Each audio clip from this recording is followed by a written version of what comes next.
I resorted to camping.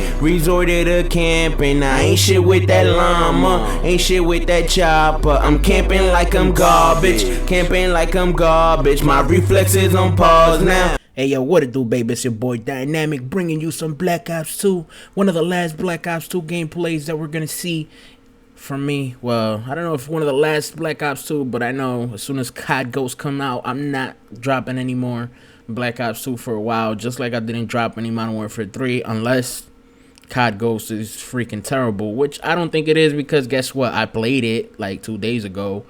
Yes, I did. I got an early version of the game. Well, I don't got it yet. My brother does. But we played, some offline, and it was, it was Call of Duty. I mean, I don't think it's gonna be bad from what I played.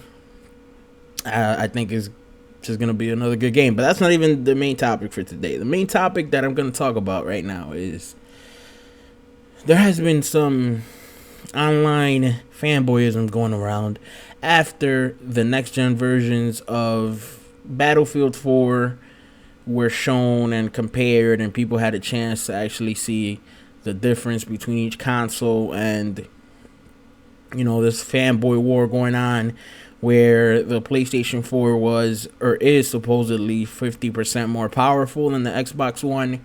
Yet from the video that I've seen of Battlefield 4, the Xbox One version, in my opinion, and you can say I'm biased because I probably am biased. So, but from my perspective, the Xbox One version looked better. Now there are certain things about the PlayStation 4 version of Battlefield 4 that looked better that I could tell.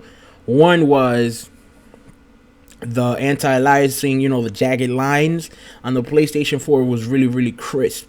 So none of those little jaggies that you see that we're all used to seeing in current version and current gen or like older gen games, none of those jaggies weren't visible. But textures on the Xbox One and Battlefield 4, to me at least, seemed like they had more detail. The color was crisp, it popped out, and the lighting also. It just seemed better to me, at least. And a lot of people say that that's not realistic. And it could be true. It could be more realistic. It could look like that. But at least to me, from what I've seen so far, I like the way it looks more on the Xbox One. It could be that, my biased opinion speaking over here. But that's what I get, at least from the gameplay that I've seen. Another thing is that the games on the Xbox One, I think COD is running at 720p. The next COD Ghosts, is running at 720p on the Xbox One, and it's running at full 1080 on the PlayStation 4, which is a big blow to Microsoft, I'm not going to lie, because it has shown from 2 games already that it is not, I'm not going to say it is not capable of running games at 1080p, because Forza 5 is running at full 1080p. So I'm not going to say it's that, but maybe Activision and EA right now aren't up to par when it comes to developing for the Xbox One. It does seem like I'm making excuses for it, and I kind of am, because this time I believe that the Xbox One is probably a little bit more complicated to develop games for. And I was reading something about a driver that wasn't working at optimum performance, and Microsoft had to do, I don't know if it was like an update for the developers or something like that along that line, but something wasn't working right off the bat, and it wasn't giving maximum performance from the system. So Microsoft had to make a quick change, and I believe that came out around August for the developers. But August it was a little bit too late for the launch window, so maybe it's possible that it could be that. But from all the looks of it, the PlayStation 4 is more powerful than the Xbox One right now. Now, I haven't had the chance to play both systems, obviously, like right in front of me. So I'm going to reserve my judgment for the end.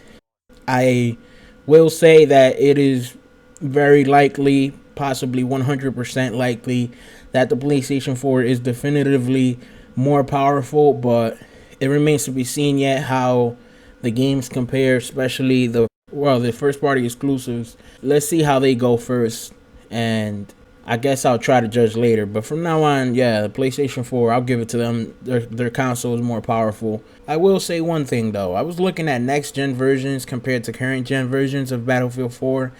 And frankly, I'm not that impressed. The current-gen versions they look pretty good compared to the next-gen versions. Obviously, next-gen, they have better graphics. The graphics are better, a bit better, and it's just overall sharper, but it's not the difference that I thought. Like, it just, frankly, it seems like the Xbox 360 and PS3 versions of Battlefield 4 are just a little subpar compared to the Xbox One and the PlayStation 4. But they're not completely, like, blown out of the water. Like, the characters, and the models and everything, they look exactly the same.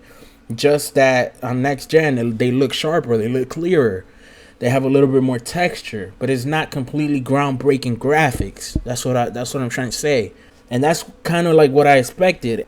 To me, it seems like the current gen versions are holding the next gen consoles back a little bit, because we still have a huge installed base of current gen gamers, and they want to capitalize on that, and they don't want to. I'm sorry if the game is skipping, by the way. I had to like cut out some parts that were like kind of messed up in the video, so I'm sorry about that. But it just seems like the game developers in general decided to make next gen games and current gen games be kind of alike, and not really outshine that much what is going on in the current gen right now, because they have a huge vested interest in current gen gaming still, because the user base, the install base is so big right now, and there's so much potential for profits. So you have all these multi-gen games coming out right now, and there's not that much difference between current and next gen, at least to me. So anyways, rate, comment, subscribe, and peace out, players. Oh my god.